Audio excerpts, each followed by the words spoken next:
पूर्वीपासून ते आहे ना वाघे गावोगाव फिरायचे शिदा, तेव्हा ते काय म्हणते त्यांच्याकडे तलवार असायची. मग वाघाला हुसकायला का यायचे का आमच्या गुरांवरती हल्ला नको करू आणि असे देवाला तिथे आराधना करायचे लोक. पोरं पण खूप ओरडायचे नाही का. वाघबारशीचा सण हा आपल्यासाठी महत्वाचा आहे आणि ही तुमच्या जात पडताळणी मधला महत्वाचा मुद्दा आहे. दोघेही 70 पार असणारे परंतु आजही आमच्यासारख्या तरुणांना लाजवतील अशी कामगिरी मला वाटत नाही तुम्ही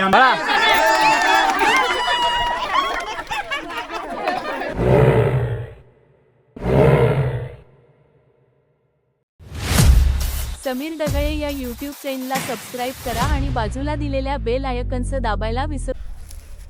तर जे आदिवासी मित्रांनो, तुमचं स्वागत आहे आपल्या समीर डगळे या ब्लॉग या यूट्यूब चॅनलवरती. तर मित्रांनो, आज मी आलो आहे बदलापूर येथे. बदलापूरमधून खूप आतमध्ये गाव आहे, तर तिथे आलो आहे आणि ते गावामध्ये मित्रांनो आपण आज वाघबारशीचा कार्यक्रम करणार आहे. सह्याद्री आदिवासी महादेव कोळी जमा संस्था यांनी इथे वाघबारशीचा कार्यक्रम ठेवला आहे. तर मित्रांनो, आपण जाऊया आतमध्ये, बघूया काय नियोजन आणि काय आहे. तर आपला आता कसा कार्यक्रम होणार आहे, तर आता जाऊया चला. तर मित्रांनो, माझ्यासोबत आहे जयेश नेहमीप्रमाणे आणि इथं आर्या फार्म आहे आणि बघू शकता किती सुंदर निसर्ग आहे, आतमध्ये सुद्धा आहे. आणि इकडे जेवणाचा कार्यक्रम चालला आहे. इकडे डांगर टाकलं शिजायला आणि इकडे बाव आहे.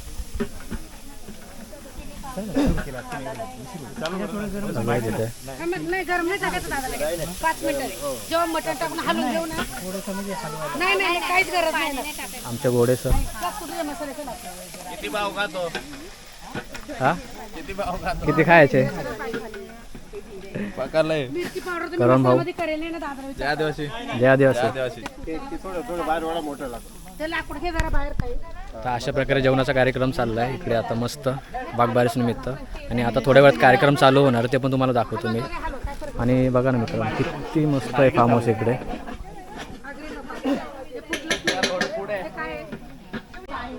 तर मित्रांनो, इकडे पाठीमागे असा आपला कार्यक्रम होणार आहे आणि इकडे आपण बॅनर सुद्धा लावलेला आहे.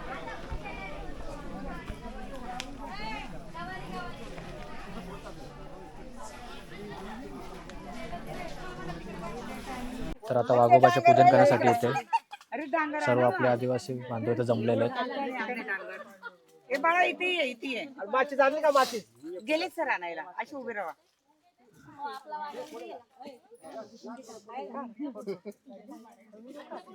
हे बाळा इकडे ये पुढे म्हणू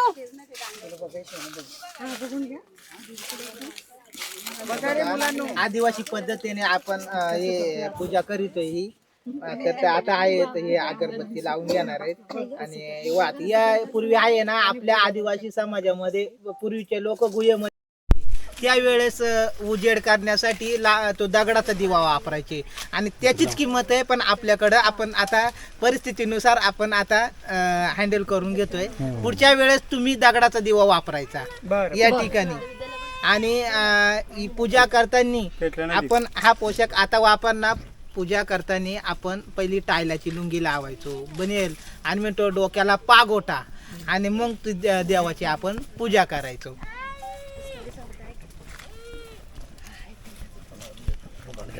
थोडस गवारी दादा हा जरा महत्व पण सांगा मुला. थोडंसं माहिती द्या. परी आपण वाघोबाची पूजा का करतो ते हे आपल्याला समजू सर्वांना मुलांना. आता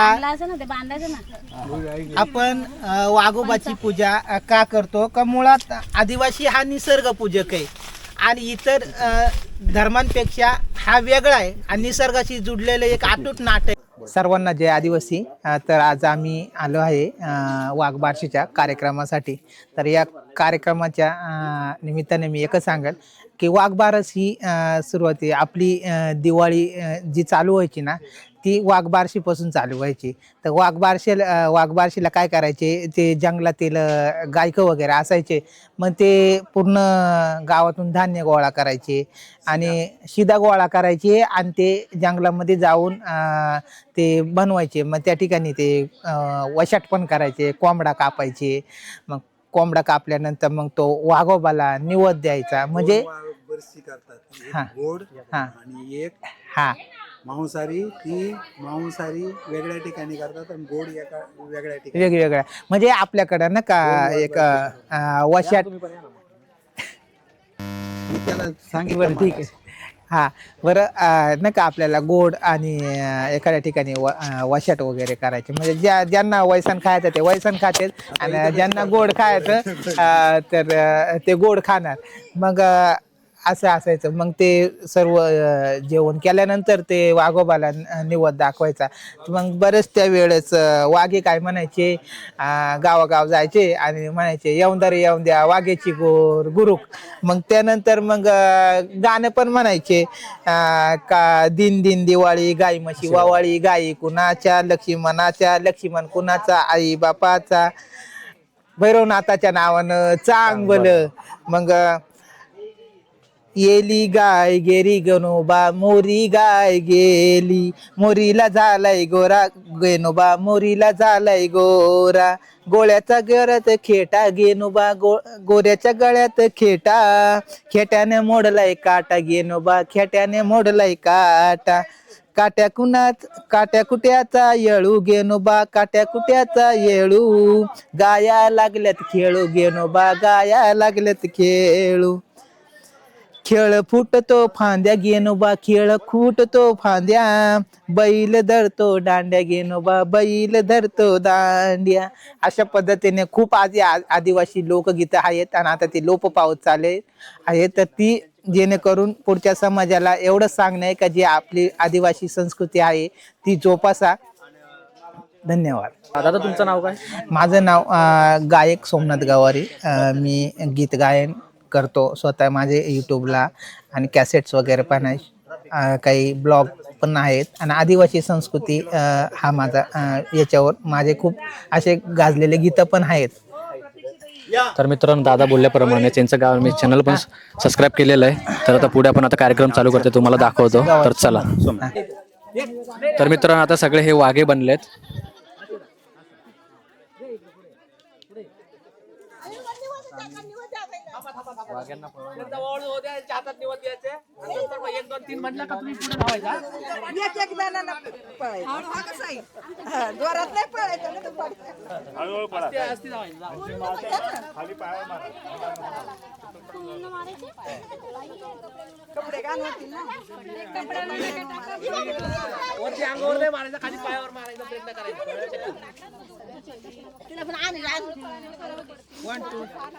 आता हे डांगर शिजवलेत तर सगळ्यांनी हातात घेतलेले आहेत शिजवलेले डांगर.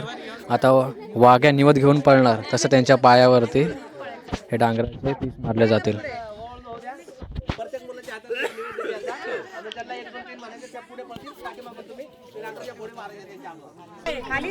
हो पूर्वीच्या काळी एवढंच वाघ होते का? मोठा वाघ नव्हता का त्यांचा?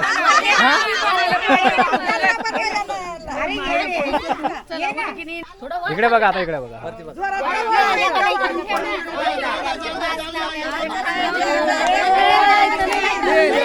पळा.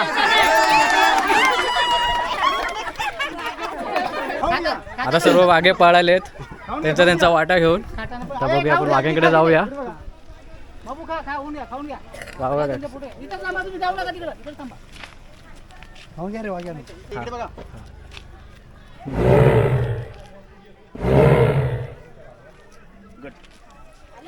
आणि आमचे काका आमच्या सह्याद्री आदिवासी कोळी महादेव जमात संस्थेचे मार्गदर्शक आणि सल्लागार काम करतायत ते. आणि प्रत्येक ठिकाणी ते उपस्थित असतात. त्यांच्याबद्दल सांगायचं थोडक्यात तर अगदी ते काय म्हणतो आपण मॅरेथॉन ज्या स्पर्धा होतात राज्य लेवलला मुंबईमध्ये होत असतील किंवा दिल्लीमध्ये होत असतील त्या मॅरेथॉनमध्ये ते सहभागी असतात आणि कितीतरी गोल्ड मेडल त्यांना मिळालेले आहेत. RTIचे ते जे माहितीचा अधिकार आहे त्याचे देखील ते एक मार्गदर्शक आहेत. आम्हाला ते सल्ला देत असतात आणि RTIचे खूप मोठे कार्यकर्ते देखील ते आहेत. अजून एक आहे आपल्याकडे मॅरेथॉनवाले काका इथे पण आमचे दुसरे काका वाळकोळी काका देखील या ठिकाणी आलेले आहेत. मी त्यांच्याबद्दलही सांगेल की ते अगदी नॅशनल लेवलला खेळलेले खिलाडी आहेत. सेवानिवृत्त आहेत. ऑर्डनन्स फॅक्टरीमध्ये अंबरनाथला होते परंतु आजही ते रिटायर झाल्यानंतर आजही जातात. काका इकडे या पुढे या पुढे या आता मध्यंतरी एक दिल्लीला मला वाटतं झाली होती मॅरेथॉन चेन्नईला, तर तिथे देखील त्यांनी आपलं प्रतिनिधित्व केलेलं होतं. त्यामुळे आपल्या समाजाचे हे सर्व नामबिंदू प्रतिष्ठित असे हे व्यक्तिमत्व आहेत. पुढे या. 75 वय आणि काका तुमचं 78 ना? नाही 71.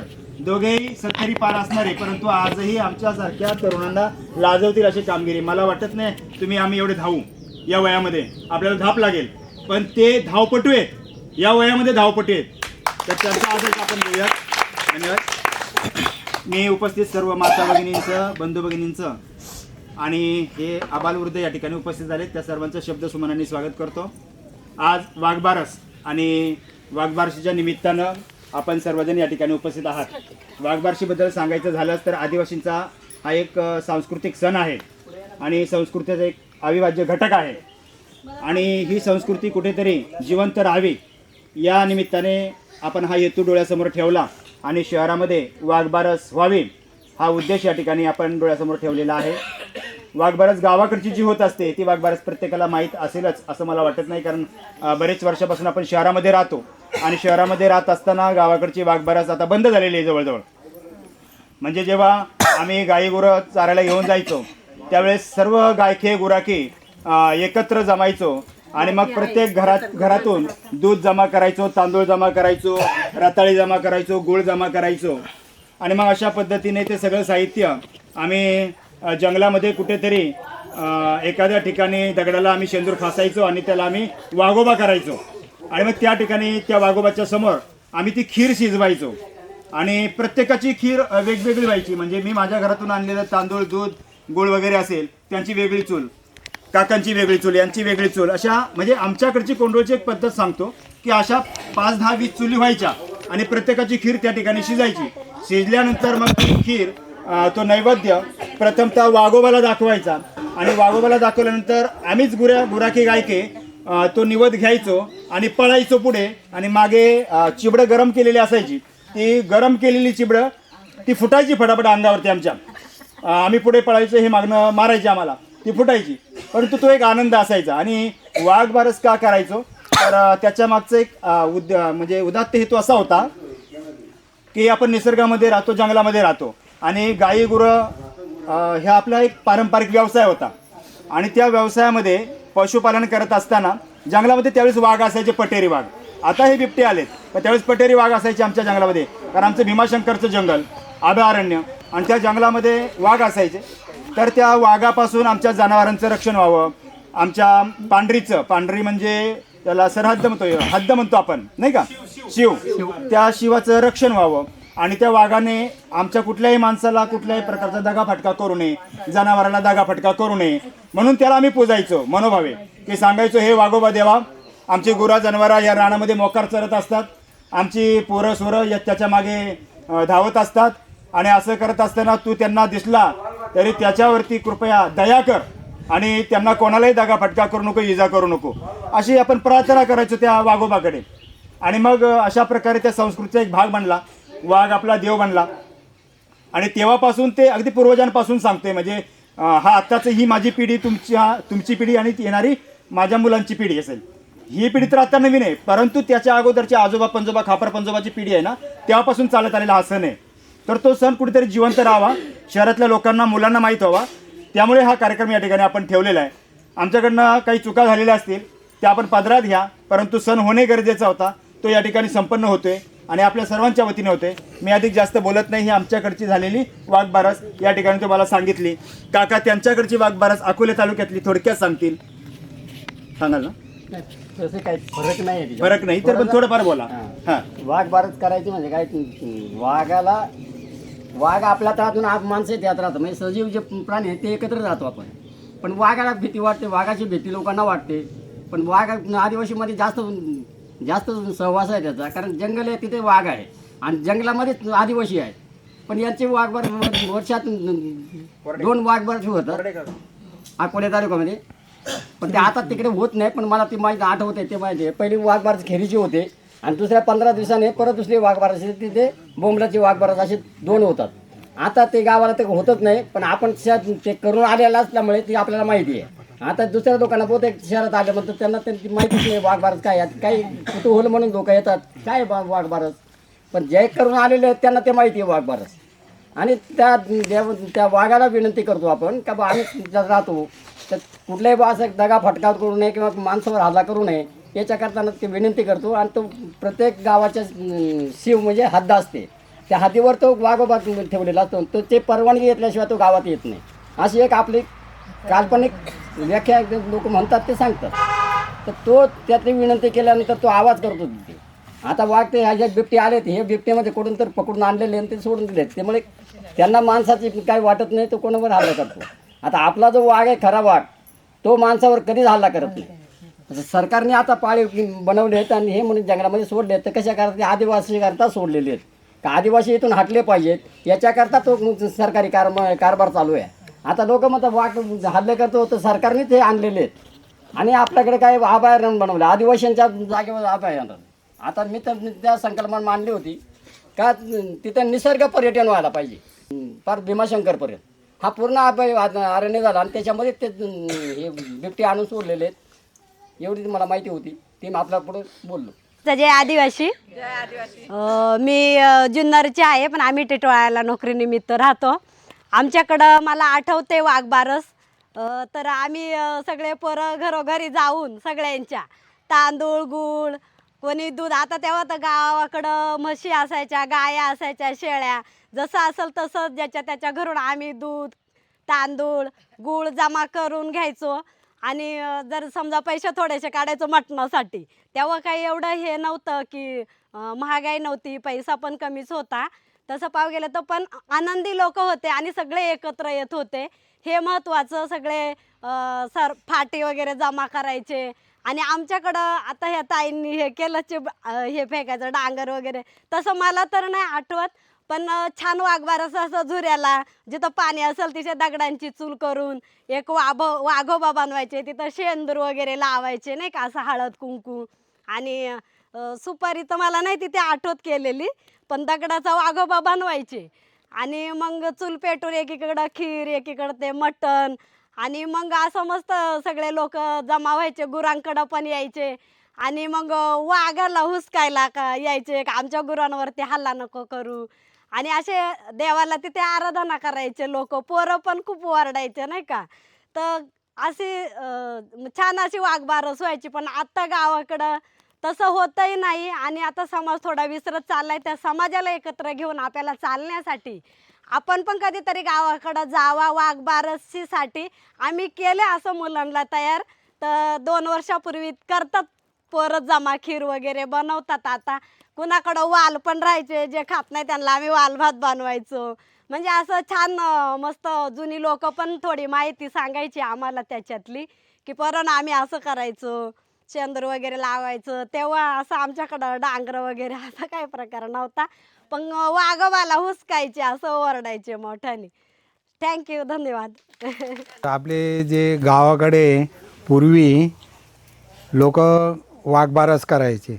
वाघबारस करताना गावातून जो शिदा जमा करायचे, मग एखाद्या ओढ्यावरती जाऊन तिथं वाघोबाचं शेंद्राने चित्र काढायचं, त्याचं पूजन करायचे. आणि जे काय वनभोजन केलेलं असते ते वनभोजन नंतर मुलांना नैवेद्य द्यायचं आणि त्यांना पळायला लावायचे. आणि पाठीमागून ते गरम डांगरं ते त्यांच्या पाठीवर मारायचे. आणि तिथं जाऊन मग त्यांनी तिकडं खायचं आणि परत यायचं. आणि नंतर मग ते वनभोजन स्टार्ट करायचे. आणि तिथून पुढे आपली दीपावली चालू होते. आणि त्याच दिवशी पहिली दीपावली म्हणजे एकच दिवाळी करायची. आणि नंतर 5 दिवस 5 दिवाळ्या म्हणजे 5-5 करायचे. पहिल्या 1, दुसरी 2, तिसऱ्या दिवशी 3, चौथ्या दिवशी 3, 4 आणि 5व्या दिवशी 5 करायच्या. आणि प्रत्येक घरोघरी ते तेल आणायचं, त्याच्यात टाकायचं. आणि मग ते तेल जे गावचं मंदिर असते, मारुतीचं असो कुठल्याही देवीचं असो देवाचं असो, मग तिथे तो तेल साठवायचे दिव्यासाठी. एवढं बोलतो. आणि एवढीच आपल्या आदिवासींची वाघबारस होती. जय आदिवासी. तर आजचा वाघबारशीचा कार्यक्रम प्रत्येकाने प्रत्येक गावाकडचे म्हणजे कथा सांगितल्या पुराणात म्हणजे जुन्या लोक कशा पद्धतीने वाघबारस. माझे मामाचं गाव बारी आणि बारी वारगुशी म्हटलं का 30 भाषा माझ्या तोंडात. हा कुईक गेला होता इकून चांगला तिकून. तर आम्ही ना पूर्वी आहे ना मी गायंक जायचो पण गायंक गेलो का मला काय व्हायचं का त्यांनी मग शेळ्या नागली का पळायच्या आणि मी वालात पळायच्या. कोणत्या शेळी मागं राहावं या सुचत नव्हता. आणि त्याच्यामध्ये वाघबारस असली म्हणजे आमचा बाबा पोलीस खात्यात होता. मग ते तोटम घेऊन यायचा, फटांगड्या घेऊन यायच्या आणि त्याचा उपयोग आम्ही कायसाठी करायचो का वांद्रा यायची वालावं. त्या कड्याला वाजवला का मग ते सगळं कड्याला वाजवला का तो आवाज डबल टिबल व्हायचा म्हणजे ते वांद्र सगळे पळायचे. तर मग आता वाघबारस म्हणली का मग त्या ठिकाणी काकांनी सांगितलं वशाट आणि चोखा ते असं असायचं. मग आता त्या पद्धतीने कोंबडा कापायचे. पण 8 दिवसापूर्वीपासून ते आहे ना वाघे गावोगाव फिरायचे शिदा. तेव्हा ते काय म्हणते तर त्यांच्याकडे तलवार असायची. तलवारीचा उल्लेखच केला नाही. म्हणजे आदिवासी जे अवजार असायचं ते तलवार, इळा, कोयता असेल ते बाण आपला तिरकामटा असायचा. त्यावेळेस पोरं गावोगाव जाऊन काय म्हणायचे, येऊन द्या रे येऊन द्या वाघ्याची गुरुप. मी म्हणतो पुढे तुम्ही गुर करायचा. येऊन द्या रे येऊन द्या वाघ्याची गोर. येऊन द्या रे येऊन द्या वाघ्याची गोर. कोणताही कार्यक्रम करायचा असला तर त्याच्या अगोदर एखादं कुलदैवत वगैरे यांना पहिलं नमन केलं पाहिजे. तर आपले आदिवासी कुळसा आहे तर त्यांना पहिलं मी नमन करतो. आता तुम्ही माझं गाणंही ऐकलं असेल पण ते वेगवेगळ्या चाली प्रत्येक भागात वेगवेगळ्या. आता मी साधारणतः तेव्हा एक चाल केली होती आई कळसू आई बारीच्या रानात ही एक महादेव कोळी. आता मी ठाकर मध्ये कसे म्हणतात तर ते म्हणतो, आई कळसू आई तू ग बारीच्या रानाला व बारीच्या रानाला. आई कळसू आई तू ग बारीच्या रानाला व बारीच्या रानाला. तिडून दया पाठ मला नागली पानाला व नागली पानाला. आई कळसू आई तू ग बारीच्या रानात ग बारीच्या रानात. तुम्ही म्हणायचं आता पुढच्या गावाचं नाव घ्यायचं शेजारी कोणता गाव लागतो. आई कळसू आई तू ग इंदोऱ्या रानाला व इंदोऱ्या रानाला. आई कळसू आई तू ग इंदोऱ्या रानाला व इंदोऱ्या रानाला. तिडून दया पाठ मला केळीच्या पानाला व केळीच्या पानाला. तिडून दया पाठ मला केळाच्या पानाला व केळीच्या पानाला. आता पुढच्या गावाचं, आई कळसू आई तू ग खडके दे रानाला व खडके दे रानाला. तिडून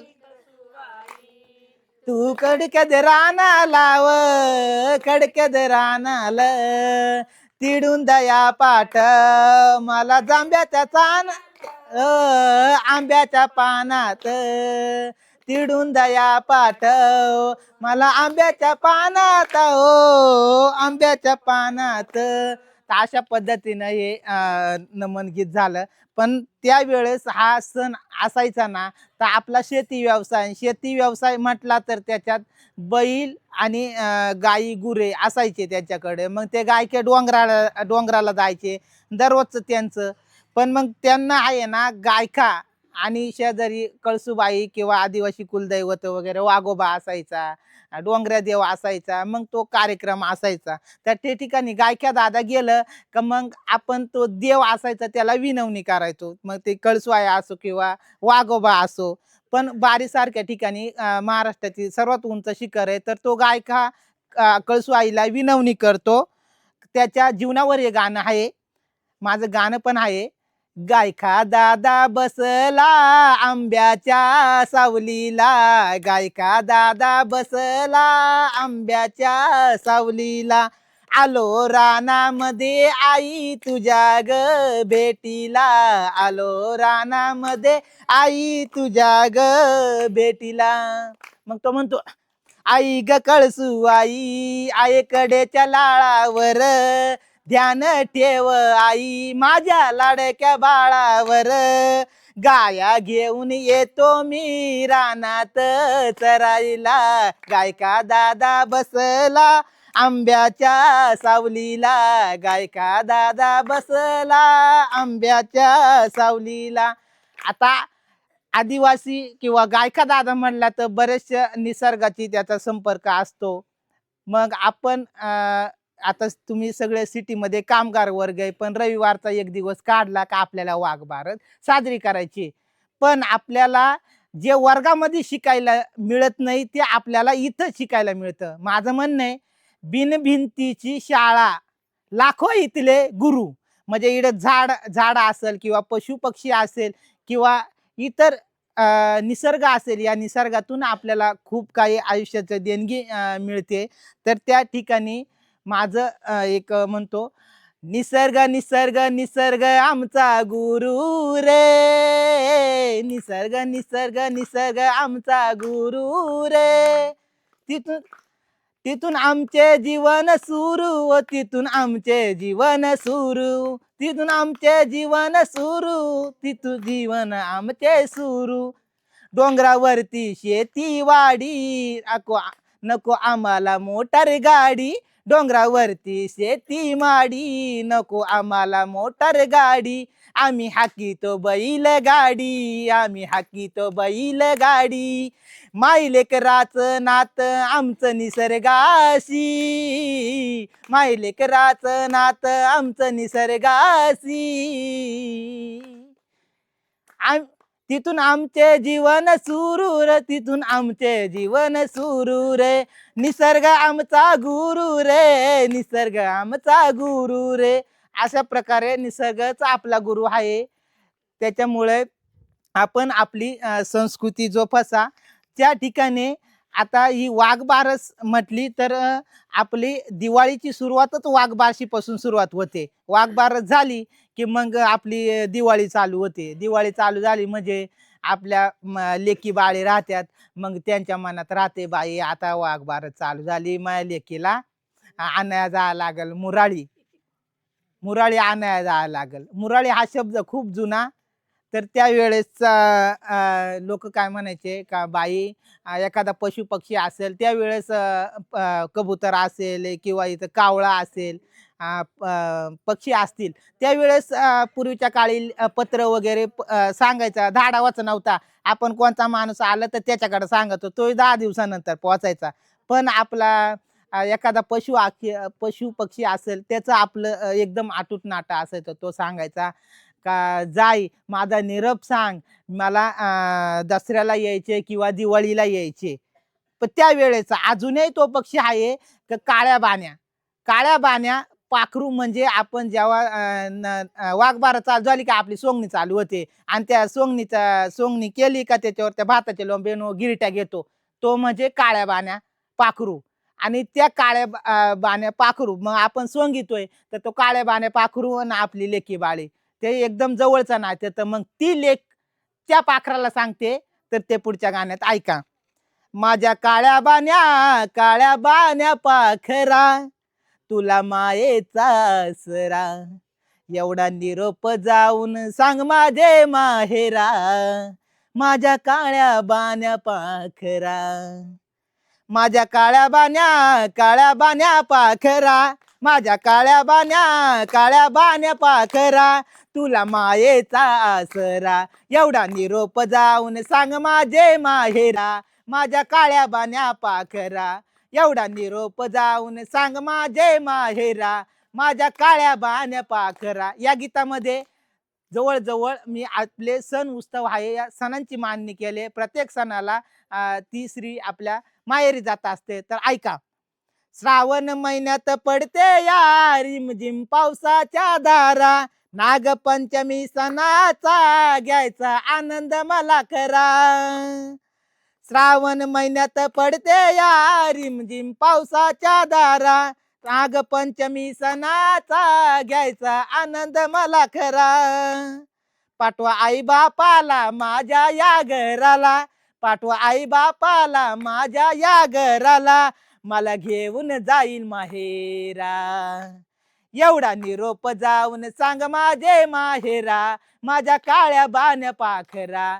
एवढा निरोप जाऊन सांग माझे माहेरा, माझ्या काळ्या बाण पाखरा. अश्विन महिन्याचा काय सांगू तुम्हाला तो नजारा, नवरात्रीचा सण आला, नवरात्रीचा दसरा. अश्विन महिन्यात काय सांगू, अश्विन महिन्यात काय सांगू, हर्षाचो नजारा, नवरात्रीचा सण आला, नवरात्रीचा दसरा. पाठवा बंडूला मला गण्याला, पाठवा बंधूला मला गण्याला, वाटे पाहते मी दारा. एवढा निरोप जाऊन सांग माझे माहेरा, माझ्या काळ्या बाण पाखरा. एवढा निरोप जाऊन सांग माझे माहेरा, माझ्या काळ्या बाण पाखरा. सणासुदीच्या दिवसात मार्गशीर्ष महिन्यात, गोड गोड गोड गोड बोलायला आली पहा मकर संक्रांत. वान घेऊन पाठवा या बहिणीला, तिचा पाहायचा हाय चेहरा. एवढा निरोप जाऊन सांग माझे माहेरा, माझ्या काळ्या बाण पाखरा. शेवटचा सण जो आपला वळी येतो, पुढच्या सणामध्ये आहे ना, प्रत्येक जण सणाला जातोच. शिमगाचा सण असला का तो जातोच. आणि शिमग्याला गेल्यानंतर मग फुगडी असल, कबड्डी असल, वेगवेगळे खेळ खेळतात. तर ऐका, माग फाल्गुन महिन्याचे आठवावे ते दिवस, शिमगा खेळाया मायेरी न्याव मला हमखास. सोमनाथच्या गाण्याला छान बाळूची विचारधारा, सोमनाथच्या गाण्याला छान बाळूची विचारधारा, हाय बायूची विचारधारा. एवढा निरोप जाऊन सांग माझे माहेरा, माझ्या काळ्या बाण पाखरा. एवढा निरोप जाऊन सांग माझे माहेरा, माझ्या काळ्या बाण पाखरा. तर आता सगळेजण दिवाळीला आल्यानंतर प्रत्येक आता तो आपला जो ध्येय आहे वाघबारस, वाघबारस म्हटलं तर प्रत्येकाला गाई आणि गोठा असतो. त्याच्यामध्ये आहे ना, ते दिवाळीला गाणं म्हणायचे.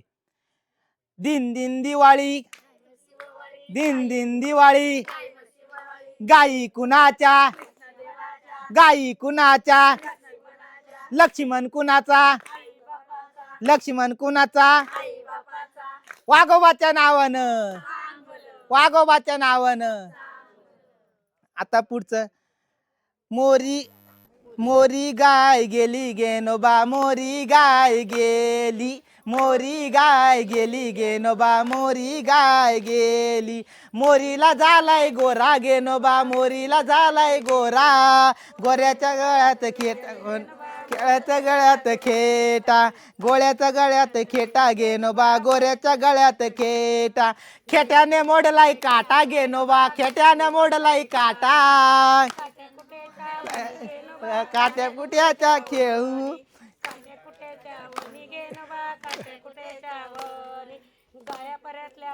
पुढे बघा, हे बघा, आता मी पूर्वीचं काय म्हटलो होतो, मुराळी मग एखाद्या बाईला माहेरी घ्यायला तिचा भाव गेला तर त्यावेळेस आहे ना, मग तो कुठं चालाय भाऊ. अजूनही आपल्याकडे लग्न झाल्यानंतर 5 मूळ करतात, पण बाकीच्या ठिकाणी 5 मुळे करते नाही. आता मी तर म्हणतो एकच मुळात झालं का तो आवर बाद झालं तर, आणि मग तो मुळाला गेला का मग तिकून भाकरी वगैरे द्यायच्या, त्या इकडं वाटायच्या, ती संस्कृती. पण त्यावेळेस आता एखादा मला कळसू आईला जायचंय तर त्या धांडावा द्यायचा त्यावेळेस, मुराळी आणि आरोळी. तर गाणं ऐका, शेवटचं गाणं सर्वांनी ऐका. आई ग कळसू आई तुला देतो आरोळी ग, तुला येतो मुराळी. आई ग कळसू आई तुला देतो आरोळी ग, तुला येतो मुराळी.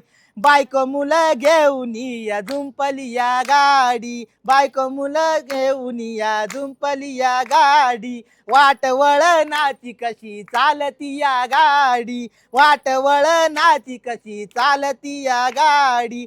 ओढ लागली आई तुझ्या दर्शनाची, मी येतो मुराळी. आई ग कळसू आई तुला देतो आरोळी ग, तुला येतो मुराळी. उंच उंच डोंगर झाडी घनदाट, उंच उंच डोंगर झाडी घनदाट, तुझ्यासाठी तुझ्या भेटीसाठी अंतकरण दाट, तुझ्या भेटीसाठी अंतकरण दाट, नवरात्री मध्ये बघत येतो तुझ्या भेटी आई येतो मुराळी, आई ग कळसू आई तुला देतो आरळी ग तुला येतो मुराळी, आई ग कळसू आई तुला देतो आरळी ग तुला येतो मुराळी. जय आदिवासी. आता वाघबारशीचा सण आहे. ही वाघबारस तुम्हाला कशी करायची, काय करायची हे सगळ्यांनी सांगितले. हिले काकांनी सांगितलंय, सरांनी सांगितले, बऱ्याच जणांनी सांगितलं. पण या वाघबारशीचा सण हा आपल्यासाठी महत्वाचा आहे आणि ही तुमच्या जात पडताळणी मधला महत्वाचा मुद्दा आहे. कारण तुमची जात पडताळणी करताना हा सगळ्यात पहिला उठवला जाणारा प्रश्न आहे की वाघबारस तुम्ही का करता. कारण बऱ्याच ठिकाणी अशा या नोंदी आलेल्या आहेत. तुमचा पाटा कसा पुसतात, तुमच्या पाट्यावर काय काय पुसता, काही लोकांना तर आपले गोत्र सुद्धा सांगता येत नाहीत, एवढी परिस्थिती आहे. आणि त्या लोकांचं झालंय काय प्रश्न की कधीही गावाला न गेल्यामुळे त्यांना आपले गोत्र माहिती नाहीत.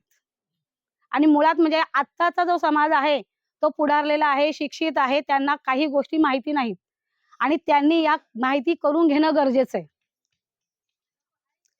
त्याच्यासाठी की ते शिक्षण झालं, एक सर्व्हिस म्हणून शहरामध्ये आले राहायला, पण शहरात आल्यानंतर त्यांनी गाव पूर्णपणे विसरून गेले, गावाकडे जाणं बंद केलं.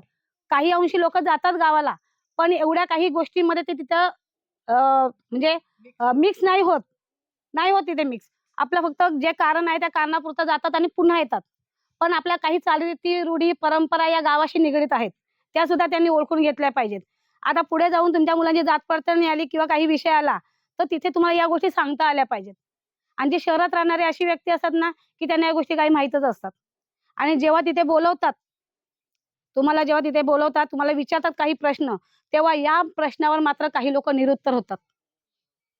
तिथे निरुत्तर राहिलं की आपली जात पडताळणी डबगाईला आली म्हणून समजायचं. त्यामुळे प्रत्येक प्रश्नाचं उत्तर आपल्याकडे तयार असलं गरजेचं आहे. आणि या प्रश्नाची उत्तरं आपल्याला आपल्या जुन्या वडिलांकडूनच मिळणार आहेत. ज्यांच्या घरात आपले वडील जुनी माणसं आहेत त्यांच्याकडनं या गोष्टी माहिती करून घ्या. आताची मुलं फक्त मोबाईलमध्ये राहतात.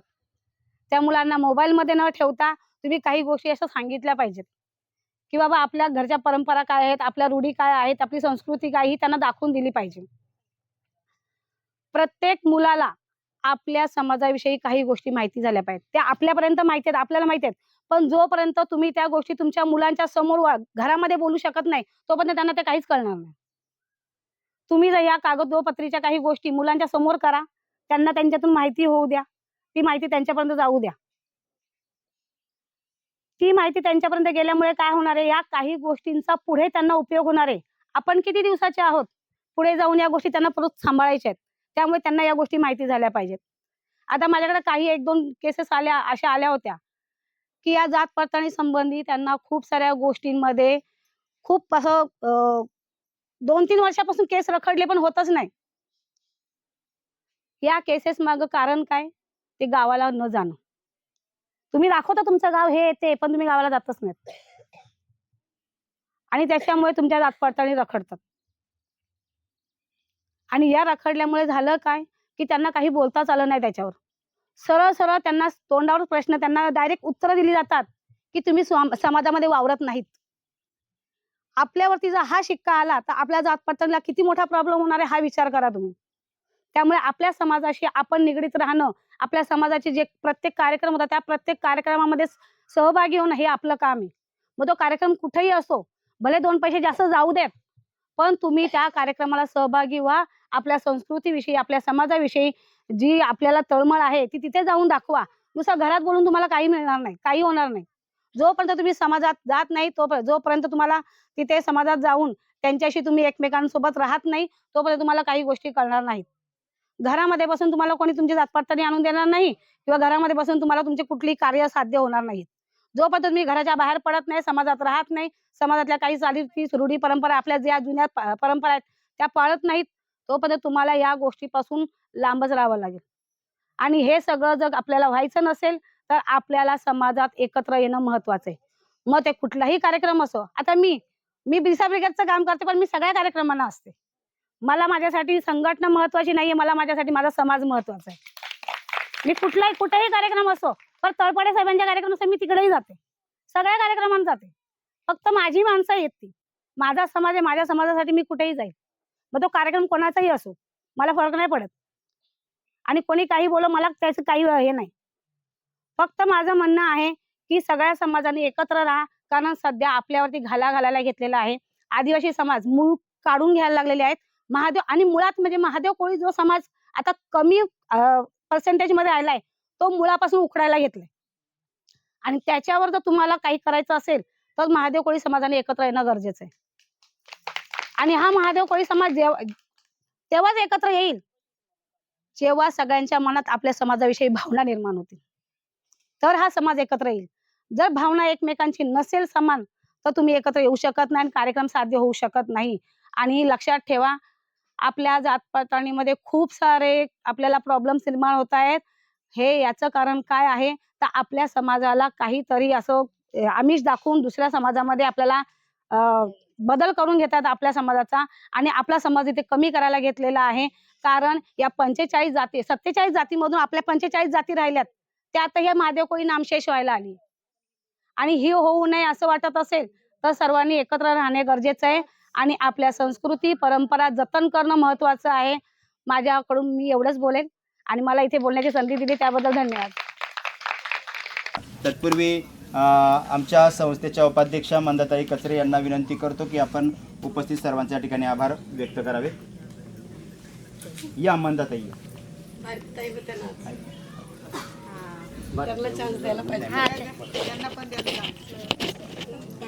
सर्वांना जय आदिवासी. माझं बोलणं म्हणायच्या आधी आज मेन आपल्या अध्यक्षबाई संघटनेच्या जर उपस्थित आहेत तर त्यांनी 2 शब्द तरी बोलावा.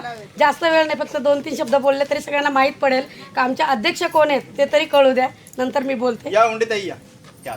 सर्वांना मानाचा जय आदिवासी.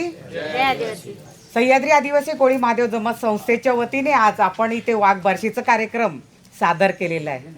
खूप उशीर झालेला आहे. मी सर्वांची दिलगिरी व्यक्त करते आणि बरंच काय बोलण्यासारखं आहे. घिगेताईंनी पण प्रश्न विचारलेले आहेत आणि ही देवाणघेवाण असतेच आणि ह्या माध्यमातूनच आपल्याला शिकायला मिळतंय. आज आपण ज्या संघटनांच्या आता संघटनेचा प्रश्न मांडला त्यांनी, प्रत्येक आज हा कोळी महादेव जमात संस्थेच्या वतीने आपण जो हा कार्यक्रम घेतलेला आपल्याला ही आपल्या समाजाची संस्कृती आपल्या मुलांना दाखवायची आहे, आपल्या मुलांना जाणीव करून द्यायची आहे. हा ह्याच्या पाठीमागचा हा मूळ उद्देश आहे. त्याच्यानंतर त्यांनी अजून एक प्रश्न केला, संघटना आज कोळी महादेव जमातीचे आपण लोक आहोत, आपण सर्वांनी एकत्र येणं गरजेचं आहे. यासाठी ह्या समाज संस्थेची स्थापना झालेली आहे. महादेव कोळी समाज हा 29व्या नंबरवरती आहे, परंतु आज या महादेव कोळी समाजाची कित्येक गावाच्या गावं महादेव कोळी झालेली आहेत. हे आम्हाला माहिती आहे का? अजिबात आपल्याला माहिती नाही. आपण आपल्यापुरतंच आजपर्यंत मुंबई पुणे शहरामध्ये आपण येऊन राहतो आणि आपल्याला एवढंच माहिती आहे. पण आज आपली संघटना ह्याच्यावरती सुद्धा काम करते आहे. आज आपण औरंगाबाद कोर्टामध्ये सुद्धा अपील केलेलं आहे. आज मी जाहीर करते सरांच्या समोर की आज आपल्या संघटनेच्या माध्यमातून आपण अशी कामं हातात घेतलेली आहेत. कारण जे महादेव कोळी नसताना सुद्धा अख्खी गावाच्या गावं औरंगाबाद शहरामध्ये अख्खी गावाच्या गावं महादेव कोळी झालेली आहेत. मग आपलं काय व्हायचं? आपण मूळ आदिवासी मूळ महादेव कोळी असताना सुद्धा आपल्याला जर त्याचा लाभ मिळत नसेल, इतर लोक त्याचा लाभ घेत असेल तर काय फायदा आहे? आज आपण आहे ना सगळेच शहरामध्ये येऊन राहतो, खातो मस्तपैकी. आपण प्रत्येकजण आपापल्या ह्याच्यावरती आहे असं मी कोणाला म्हणणार नाही, पण तुम्ही जमात म्हणून आपली महादेव कोळी समाज म्हणून एकत्र या. ह्या संघटनेच्या माध्यमातून मी तुम्हाला सर्वांना सांगते. आणि मगाशी बोलल्या त्या की आपल्याला जात पडताळणीच्या वेळेला, आणि खरंच आहे हे मला स्वतःला प्रश्न उद्भवलेले आहेत माझ्या मुलीच्या टायमाला, परंतु माझ्या वडिलांनी मला अगोदरच थोडीफार माहिती दिलेली आहे की आपल्या पाट्यावरती काय पूजलं जातं, आपल्या मांडवासाठी काय लागतं, त्याच्यानंतर आपण हे वाघबारस का करतो, आपली कुलदेवता कुठली आहेत हे आपल्याला स्वतःला सुद्धा माहिती असायला हवी आहे. त्याचबरोबर आपले सण उत्सव आपल्या मुलांना जर आपण नाही सांगू शकलो तर त्यांना कसं कळणार. आपण एकत्र येत नाहीत, बाजूने गेले तरी आपण एकमेकींना आवाज देणं किंवा त्यांच्याशी अबोला धरणं अशा गोष्टी सोडून द्या. आज खरोखर आपल्या समाजावरती खूप मोठा प्रश्न आलेला आहे आणि त्याच्यासाठी आपल्याला सर्वांना एकत्र यायचं आहे. ह्या संघटनांच्या माध्यमातून आपल्याला काही जिंकायचं नाही आहे, इथे आपल्या समाजासाठी आपल्याला काम करायचं आहे. महिला वर्ग झालं, पुरुष वर्ग झालं, कोणा मितूपणाची भावना सगळ्यांनी सोडून द्या. लक्षात आलं का आपल्याला आपल्या पुढच्या पिढीसाठी झटायचं आहे. आता आपली तर पिढी गेली आहे तर जमा आहे, पण आपल्या इथून पुढे आजही आपल्या गावात गेलं, आज आपण खेडोपाडी गेलं, डोंगराळ भागात गेलं, आज आम्ही आपल्या अहमदनगर जिल्ह्यामध्ये आश्रमशाळेचे दौरे केले. त्यावेळेला आम्हाला जाणवलं बिकट परिस्थिती आहे आपल्या मुलांची. आज आपण ताई वगैरे सगळे आमच्या आश्रमशाळेतूनच आलेले आहेत, पण आज आम्ही गेलो त्यावेळेला आम्हाला समजलं की खरंच आज मुलांना गरम पाण्याची सोय नाही आहे, मुलींची अवस्था बिकट आहे, मुलींवरती अन्याय अत्याचार होत आहेत. आपण सगळे आपल्यापुरतं बघतो, आपल्यापुरतं न बघता आपण समाजासाठी एक खारीचा वाटा उचला, काहीतरी देणं आहे आपल्या समाजासाठी, ते करा. एवढीच माझी तुम्हा सर्वांना कळकळीची विनंती आहे.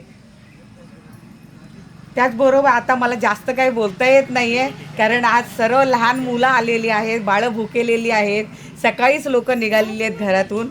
आता आपला जेवणाचा कार्यक्रम आहे. आभार ताई व्यक्त करतीलच आमच्या उपाध्यक्ष मॅडम, आणि मी तुमचं सर्वांचा आभार मानते आणि दिलगिरी व्यक्त करते. फार उशीर झालेला आहे, तुम्ही आमच्या कार्यक्रमाला आज आम्ही आवाज दिला, तुम्ही आलात, त्याबद्दल मी तुमचं सगळ्यांची ऋणी आहे आणि शतश तुमचा आभार मानून मी इथेच थांबते.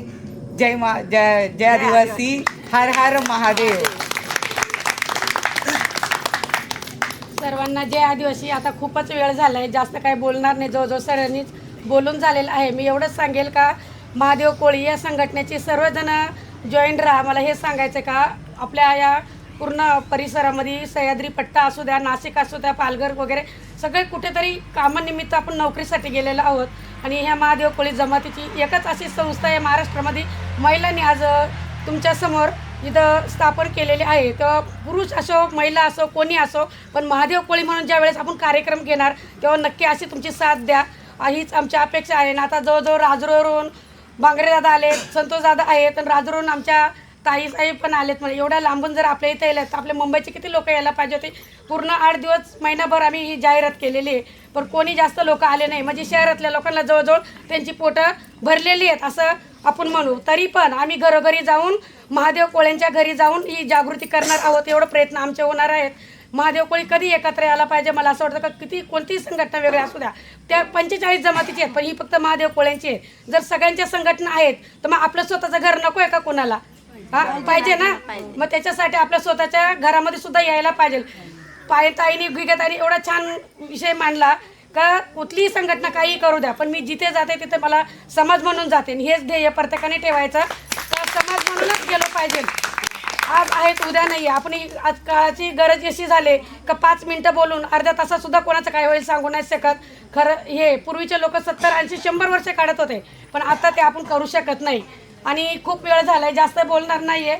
जवळजवळ सर्व माझ्या इथं जमलेले भगिनी आणि माझे सगळे पाहुणे मंडळी आलेले आहेत. या फार्म हाऊसवरती ज्या सरांनी आपल्याला जागा दिलेली आहे त्यांचंही मी खूप मनापासून कौतुक करेल, का की जागा देणं सुद्धा ही खूप महत्त्वाची बात असते ना, का फुकटमध्ये कोणाला कोण देत नाही. त्याने आज आपल्याला सगळं उपलब्ध करून दिले. गवारी भाऊ पण आलेत, गाणे छान म्हटलेत, त्यांनाही आपण पुढे घेऊन गेलो पाहिजे. आणि सगळ्यात मेन म्हणजे आमचे कार्यकर्ते करण भाऊ कधी पण हजर असतो, आणि गोडेवा तोही असतो आमच्याबरोबर, कुठे पण असतो. बाकीचं कोण असेल का? माझी स्वतःची मुलं नाही आहेत, पण ही मुलं हमेशा असतात. आणि आपला समीर डगळे भाऊ पण कधी पण त्यांना फक्त फोन केला की ते आले असतात. त्यामुळे त्यांचं सर्वांचं आणि तुमचं सर्वांचं स्वागत करते. जेवढी नावं आठवणाऱ्यासारखी, आता मला बऱ्याच जणांची नावं नाही आठवत. स्वातीताई असेल, कमलताई असेल, आमच्या गोडेताई असतील, रंजनाताई असतील, गावावरून आलेल्या आजी आहेत, ताई आहेत, पुणे स्वातीताई वगैरे, आणि कविता आढळताई आहेत. आमच्या जुन्नरच्या सगळ्यात मेन चांगल्या बोलणारे आमच्या इंदुताई भांगे आहेत, खरं तर डेशिंग आहे त्यांच्या अंगामध्ये कुठेतरी समाजासाठी. गिगाताई आहेत, सर्व महिलांचं मी आभार मानते आणि माझ्या पुरुष मंडळींचं सुद्धा, भांगरे दादा, दगडे दादा, परत गोडे दादा, डांगड दादा, म्हणजे मला बऱ्याच जणांची नावं नाही माहीत, पण माझे जेवढे इथं माझे बांधव आलेले आहेत तेवढे सर्वांचे मी मनापासून आभार मानेल. आणि आपला कार्यक्रम इथं संपन्न झाला असं जाहीर करू. जेवण करत ना संपन्न झालं आणि सर्वांनी जेवल्याशिवाय जायचं नाही. जेवण ठेवलं नाही, इथं सर्वांनी बसा आणि मनसोक्त जेवा. जसं असेल तसं असेल, आपण आचारी नाही काय नाही, बोलणारे कसं तरी बनवलंय आणि खायचंय. उशीर झाला दिलगिरी व्यक्त करतो. खरं म्हणजे आपले 3 वाजता जेवण व्हायला पाहिजे होते. लहान लहान बाळं सुद्धा आलेत आपल्याबरोबर. यावेळेस असा झालाय, पण पुढच्या वेळेस आपण एकदम चांगल्या नियोजनाने कार्यक्रम करू, एवढंच मी तुम्हाला सांगू शकते. तर मित्रांनो आता आम्ही जेवायला बसलो आहे आणि जेवणसुद्धा आलं आपलं. मस्त मटण आहे आणि रस्सा कांजी आणि आपलं हे डांगर. आता खीर पण येईल अजून. जयेश इथपर्यंत आमच्यापर्यंत येईपर्यंत वाडी संपली. हे लिहिलं हळूहळू. तर आपण आता जेवूया मस्तपैकी. हां तेच ना, खीर येते अजून आमची. खीर आमच्यापर्यंत लगेच संपून जाते.